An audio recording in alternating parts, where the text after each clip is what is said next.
Hi, and here we are looking at a short, quick, simple, hopefully easy to understand tutorial on working with layer masks. Using layer masks is pretty fundamental in Photoshop because most advanced editing relies on being able to make selective changes to the image rather than global changes. And so layers and layer masks are the main way that we achieve this. So it's really necessary to learn how to do this. Once you've got the hang of it and you've got used to it, you'll probably think it's dead simple. But I certainly wish I'd had this tutorial when I was starting to use them. So here we are. We've got a portrait image. And what I'm going to do is I'm just going to copy layer. And I'm just going to do something to change the image. So I'm just going to run Gaussian blur. Okay, so here we have a global change to the image, which isn't a whole lot of use to us really. But so if I want to, what do I do if I want to work with a layer mask? Well, it is possible to go to menu, layer mask, and select reveal all or hide all. And this is Photoshop's sort of language for describing this. Reveal all will give us the white mask, the white rectangular icon on our layer. And I suppose it's fair enough. It means, show everything that's there. So as you can see, all the Gaussian blur is being shown there. Nothing's been taken away.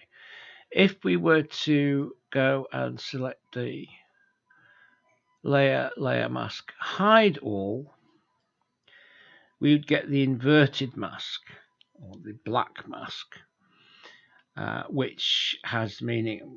It says hide all. It means basically use the mask to take away everything that's there. So now, as you can see, there's no Gaussian blur visible at all. However, you'll soon get tired of doing it that way. Unfortunately, Photoshop very kindly supplies this nice icon on the layers panel, which gives us a much quicker, much easier way of doing the same thing. So if I click the layer mask icon, it will create the white mask, the reveal all mask, and I have a shortcut which is to say Alt add layer mask, and that will give me the black mask or the inverted mask, which hides everything. Okay, so let's start with the basic white mask. And now we have the mask, but well, what can we do with it? Well,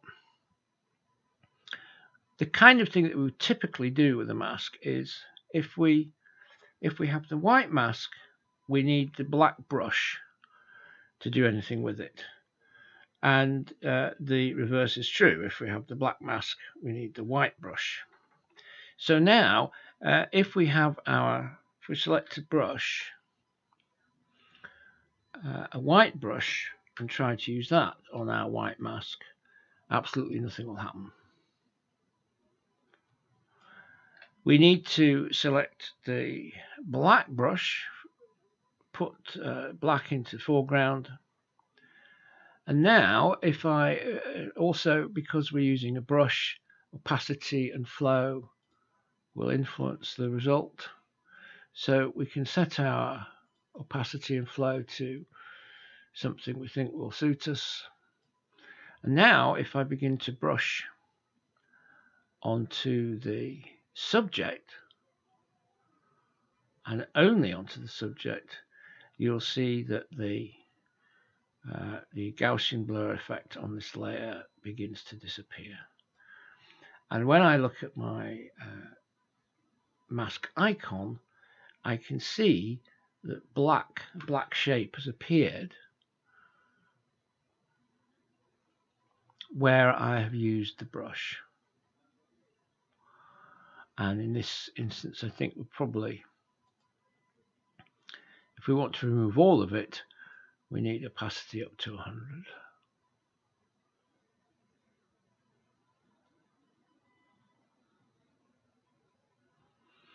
And so this is a very common, typical use of a layer mask. Is we've applied some kind of processing to a layer, but we want to create a separation or a difference between the subject and the background, and so we want the effect on the background but not on the subject.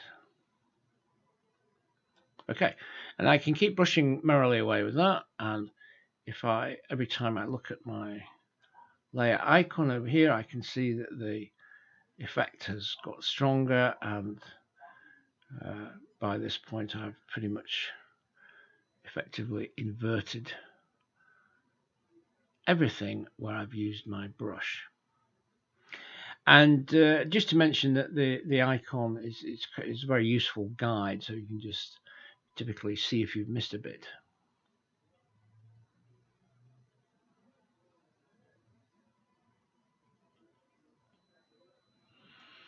Okay, so if we were to say that we go back and we now create an inverted mask using Alt, pressing the layer mask icon, now the effect of the Gaussian blur has disappeared. And if we want to do something to affect this black mask, and just to mention again, we always need to make sure that the mask is selected for mask operations. If you find you're struggling and you're going crazy, why doesn't it work? Just check that you haven't got the layer selected. But what you need is to have the mask selected. So now we're in the opposite situation where to do something on this mask, we need the white brush. And typically what we might think about doing here is, if I now use my brush on the background rather than on the subject, then what I'm doing now is effectively painting the Gaussian blur, which had been inverted by the mask. I'm now painting this back onto the layer. So this is the if you like, the other way around, or quite correctly, the inverse of what we were doing with the white mask.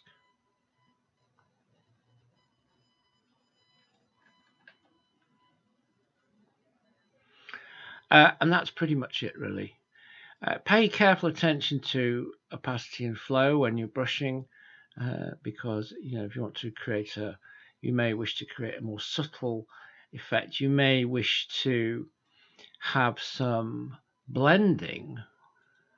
Probably unlikely that I want much blur on my subject, but I might decide that I want a little tiny bit of blurring on my subject as well. So if I reduce the opacity, I can add that in. Okay, the other thing that I just want to mention is that when we create an adjustment layer, which is one of the main ways that we make changes to our images, we will get a mask thrown in for no extra charge. So if I create a brightness contrast layer and say that I wish to crazily increase the brightness of my image,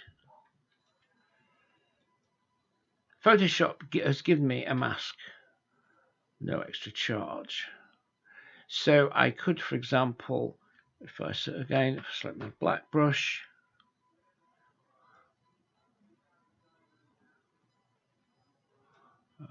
opacity's fairly low there.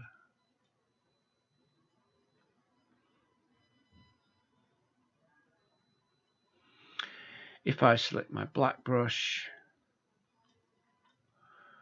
then I am flows quite low as well there.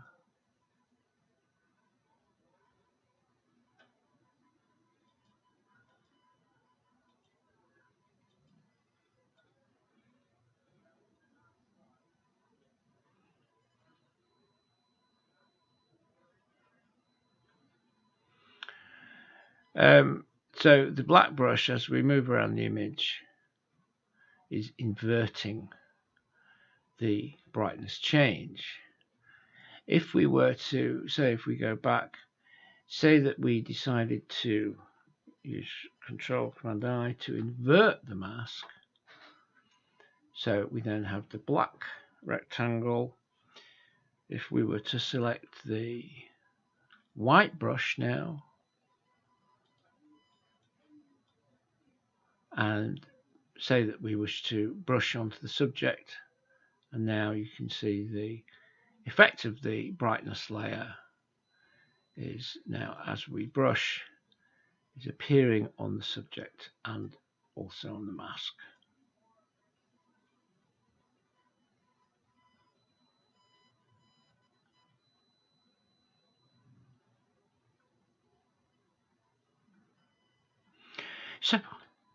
So there we are, and just to sum up, the ordinary layer mask, the white mask, is basically saying I'm here, but I'm showing everything that's on the layer. And the inverted mask, the black mask, is effectively hiding everything that's on the layer. And we can then use the brush of the opposite color to the mask. So for the black mask, we use the white brush. The white mask, we use the black brush. And we can then use our brush to selectively change the mask to cause different parts of the image to, or different areas of whatever is on the layer to appear in the image. So there we are, that's it. And I hope that's useful. I'm doing my best to make it simple and easy to understand, so I hope that was successful. And thanks for watching, and catch you soon on the next video.